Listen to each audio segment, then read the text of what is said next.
Hi guys, welcome to the Spring 2020. As you know, we are doing all lectures and labs online right now because of the coronavirus shelter-in-place order. So that's what this is. This is week one, a very simple lab. Basically, it's just, let's see what it's about. Okay, so here we go. So we're going to be working on the abdomen. We're going to be palpating it and observing it and percussing it and measuring the spleen and talking about Traub space and things like that. But just to remind you, especially with regard to palpation and percussion, there's a lot of stuff to get through, right? And this is the skin and adipose tissue removed. So the organs are way down in there. Now, let me stop right there, talk a little bit about testing. I have a feeling this lockdown, this shelter in place is going to be going on for a while, so I wouldn't be surprised if midterms are going to be electronic as well. So therefore, questions are going to be very important. So make sure you know all this stuff. I'm trying to phase out the star thing, but for you guys, this is 1 star. As you will learn as we go through this, that's not very much. I probably wouldn't ask a question with 1 star, but I could.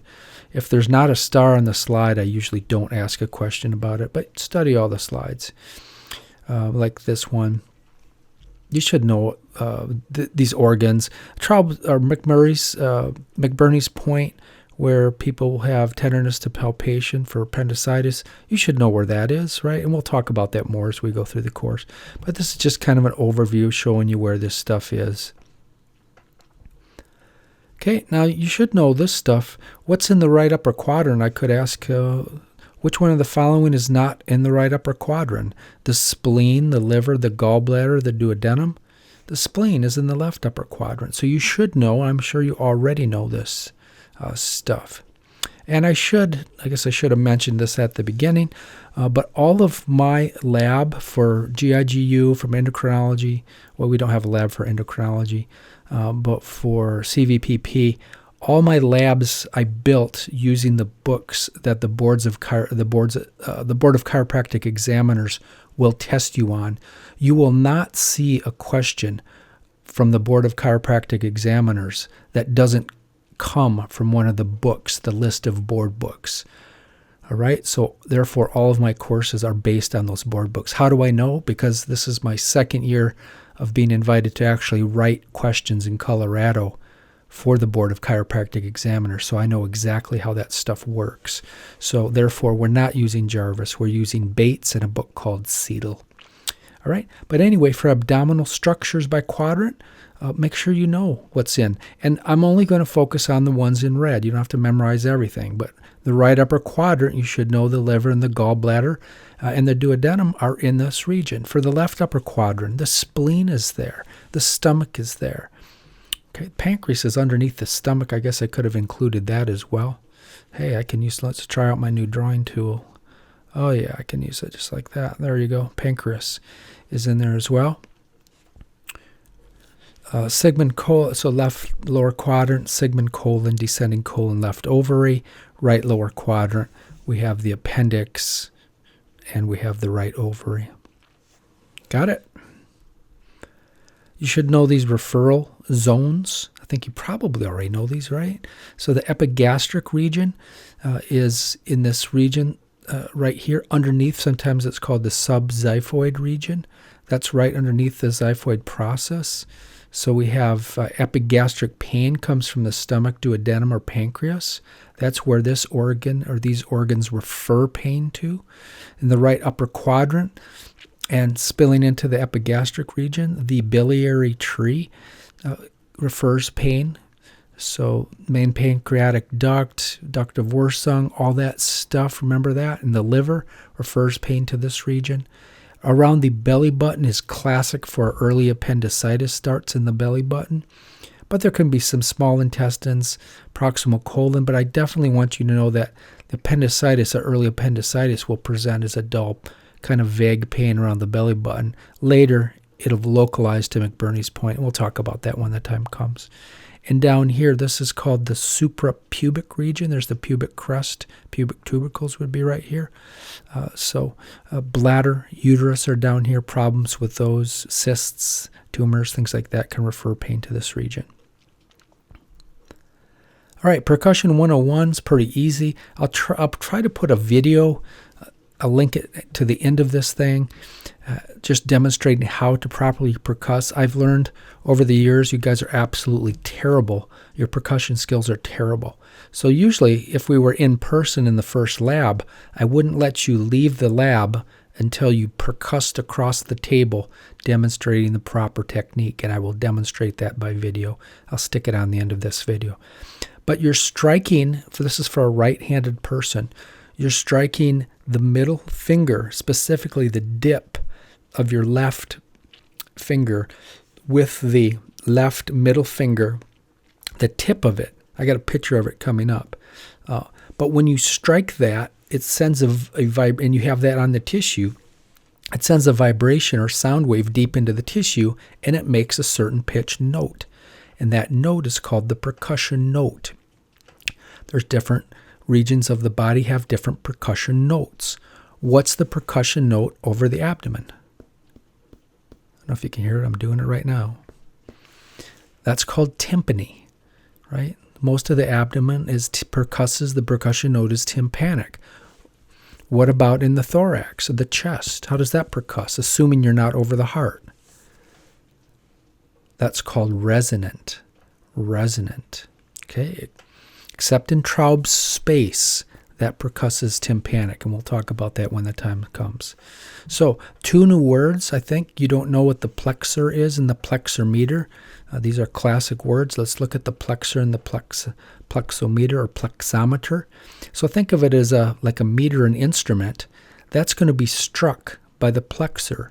So your plexor for a right-handed person. So your plexor is the tip of your right middle finger, right? So the tip, so it's kind of like a woodpecker here. The tip strikes the distal interphalangeal joint, the dip of the left hand. That's the target. So the plexor strikes the plexometer. Where does it strike? Right at the dip of that finger, right? These fingers should be closer together. In case you miss and hit the patient's skin, it's better to hit your fingers. You'll still get a percussion note. So this is in air. Actually, I think he's putting it down, or I'm not sure what happened. But these fingers should be close together. That's the problem with that. Okay, remember how to percuss everything I just said. Okay, the plexometer will contact the surface. So this is the plexometer. This is the left hand. So you will push this down. If you're percussing, it looks like the back here. You push this down on the back. If you want the percussion note to be louder, you sink the fingers down deeper into the skin. You don't necessarily have to hit any harder. You just push this hand, the plexometer pushes down and deeper into the tissue, and then you strike with the same force. The percussion note will be louder that way. Okay? When you're percussing, you must establish a rhythm. You just don't percuss, tap, tap, tap, tap, tap, and move along. You have a rhythm, and I'll show you this in my video. 1, 2, slide your hands to a new position.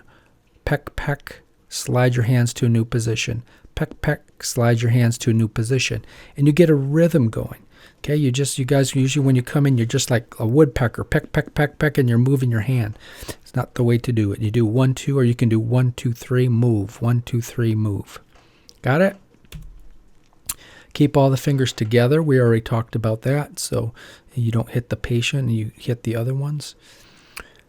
And if you want to make the percussion note louder, we talked about that. You sink your plexometer deeper into the tissue. We talked about that already. And then I'll show you in the video here, when you're doing it, you want to get a little wrist action, like Steph Curry here, a little wrist action when you shoot a basketball. So most of the snap power comes from the wrist. You don't move your whole arm up and down like it's stiff. You want to get a little wrist action. right? I didn't put this in here because I want you all to learn to hit the plexor hits the plexometer, one finger on finger. If you're absolutely terrible at this and just can't do it, you can cross your fingers. I'll show you that when I do my little video here as well.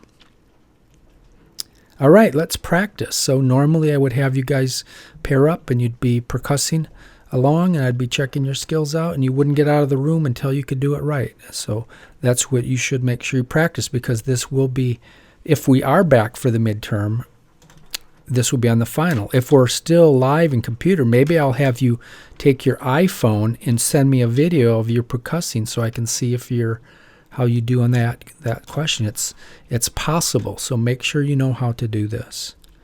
All right, that's it. First lab is really simple. Don't want to overload you the first day.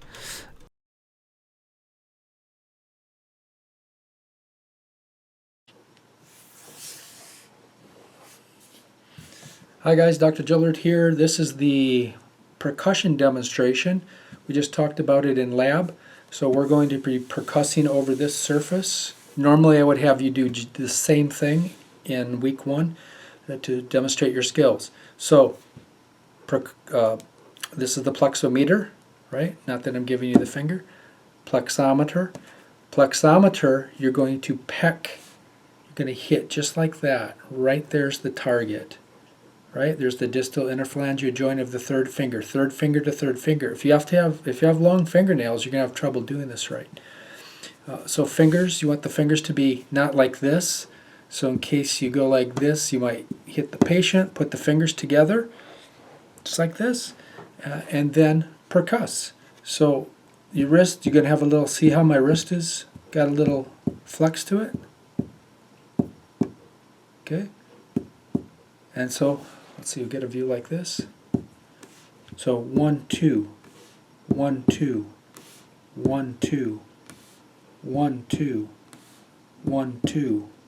Let's try another view like this. Okay? And these fingers you can have these all hanging out like that if you want. I can do this just so you can see what I'm doing. I'll even spread these apart so you can see what I'm doing. So here we go, 1, 2. So see how my finger's curved? It's like a woodpecker. Peck, peck, peck, peck, peck, peck, peck. Right? 1, 2, 1, 2, 1, 2. It takes practice to do this. 1, 2, 1, 2, 1, 2. Correctly now with fingers together. 1, 2, 1, 2, 1, 2. Got it? It's as simple as that. Let's see, do I need to do anything more? I don't think so. Guess I could do it in slow motion. 1, 2, 1, 2. Not, well, let me do a couple. 1, 2, 1, 2.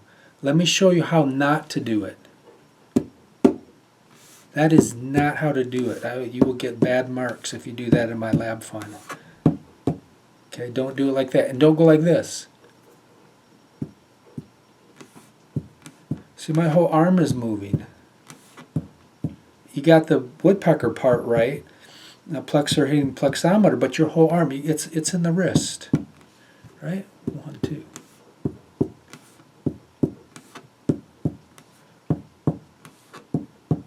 Got it? All right. See you next week.